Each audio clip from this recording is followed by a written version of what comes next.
Bhavani Shankar Kusu, recipient of the award for outstanding contribution in the field of constructive work for 2019.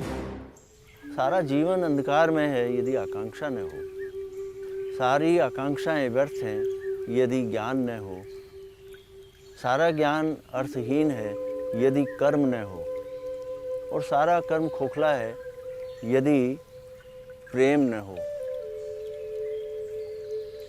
और वो प्रेम का संदेश तो गांधी देते हैं, तो मुझे लगा कि गांधी के जीवन से मुझे प्रेरणा मिलती है कि मुझे प्रेम और रचना को लेकर के, अहिंसा को लेकर के कुछ काम करना चाहिए। तो उसके मुताबिक मैं जयपुर के उस समय डिस्ट्रिक्ट जो कलेक्टर थे उनके पास गए। हमने उनसे कहा कि मैं इस तरह का एक मॉडल वेस्टलैंड डेवलपमेंट का बनाना चाहता हूँ, आप ये जो ज़मीन फालतू पड़ी है उसमें से थोड़ा सा हिस्सा हमको दीजिए। तो उन्होंने कहा ठीक है, ज़मीन हम देंगे। वो सब जगह मैं देख के आया, और देखने के बाद यहाँ की सोयल और वाटर का सैंपल टेस्ट कराने के बाद मुझे लगा कि यहाँ कुछ पोटेंशियल है और यहाँ मुझे काम शुरू करना चाहिए। दो तरह से हम लोगों को जोड़ना शुरू किया।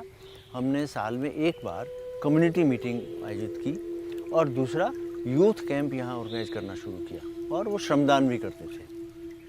1984 में जब ग्राम भारती समिति का गठन हम लोगों ने किया, तो कुछ गांधीयन विचार के लोग उसमें शामिल थे, कुछ लोकल एक्टिविस्ट थे और कुछ प्रोफेशनल्स भी थे जिनका एनवायरनमेंट में बहुत बड़ा एक्सपीरियंस था, एक्सपर्टाइज थी बहुत सारी चीज़ों में। उन सब लोगों को लेकर के हमने एक कमेटी बनाई थी, और उसके बाद में हमने अपने जो प्रोग्राम्स, एक्टिविटीज़ जो बनाई वो भी इसी दृष्टि से बनाई कि गांव में जो बेसिक एमिनिटीज़ होनी चाहिए, हेल्थ केयर की फैसिलिटीज़ होनी चाहिए, पीने का अच्छा पानी होना चाहिए, गांव में शौचालय की व्यवस्था होनी चाहिए, गांव के लोग स्वावलंबी हों, इस दृष्टि से हमको काम करना चाहिए। ये सारी चीज़ों को फोकस करते हुए हमने संगठन ये बनाया।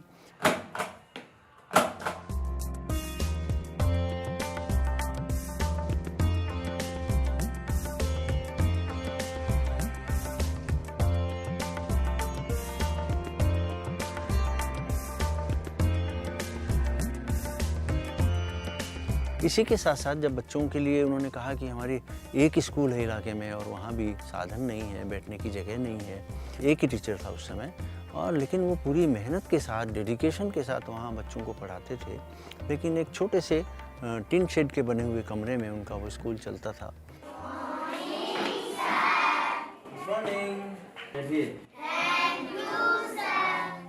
और आज आप देखेंगे कि उस जगह जो एक कमरे का छप्पर में स्कूल चलता था, आज वो बड़ी बिल्डिंग करीब 20-25 कमरे या इससे भी ज़्यादा होंगे, टॉयलेट, बाथरूम, लाइब्रेरी सब कुछ है उसमें, और एक बड़ा स्कूल वो सीनियर सेकेंडरी लेवल का बन गया। Let them lose their limbs but not the dignity. भले ही उनके हाथ पैर कट जाएं, टूट जाएं, लेकिन उनकी डिग्निटी नहीं खत्म होनी चाहिए, और डिग्निटी काम करने में है। उनका नारा था, श्रम ही है श्री राम हमारा। तो वो श्रम उनको सिखाना चाहिए। मीनिंगफुली रिहेबिलिटेशन अगर लेप्रोसी पेशेंट का करना है तो वही कि वो अपनी कमाई खुद करे और उसके बाद अपना पेट भरे जीवन यापन करे।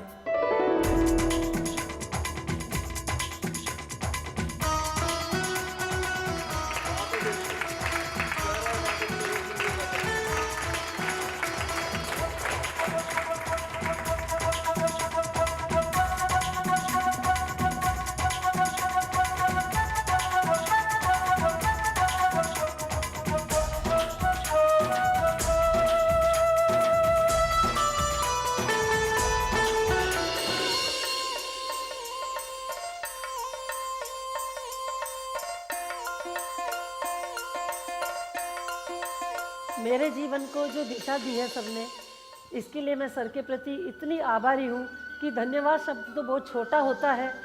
मैं कई जन्म लेकर के भी जो इस जीवन में मुझे मिला है उसका कर्ज नहीं उतार सकती। मुझे एक दिशा मिली है और मेरे जीवन को धन्य कर दिया। मैं बहुत आभारी हूँ सर के प्रति। शत शत नमन सर को। मेरा कहने का मतलब है कि गाँव में जब आप जाएंगे और गांव के लोगों की समस्या आपके सामने आएगी, तो आप एक को करते हुए बाकी को अवॉइड करके नहीं चल सकते। You have to address all these things. Nature को संरक्षित करते हुए मानवीय मूल्यों और लोकतांत्रिक मूल्यों के आधार पर एक सोसाइटी का निर्माण, ऐसा समाज बनना चाहिए। ये हमारा एक विज़न है जिसके लिए ग्राम भारती समिति काम कर रही है।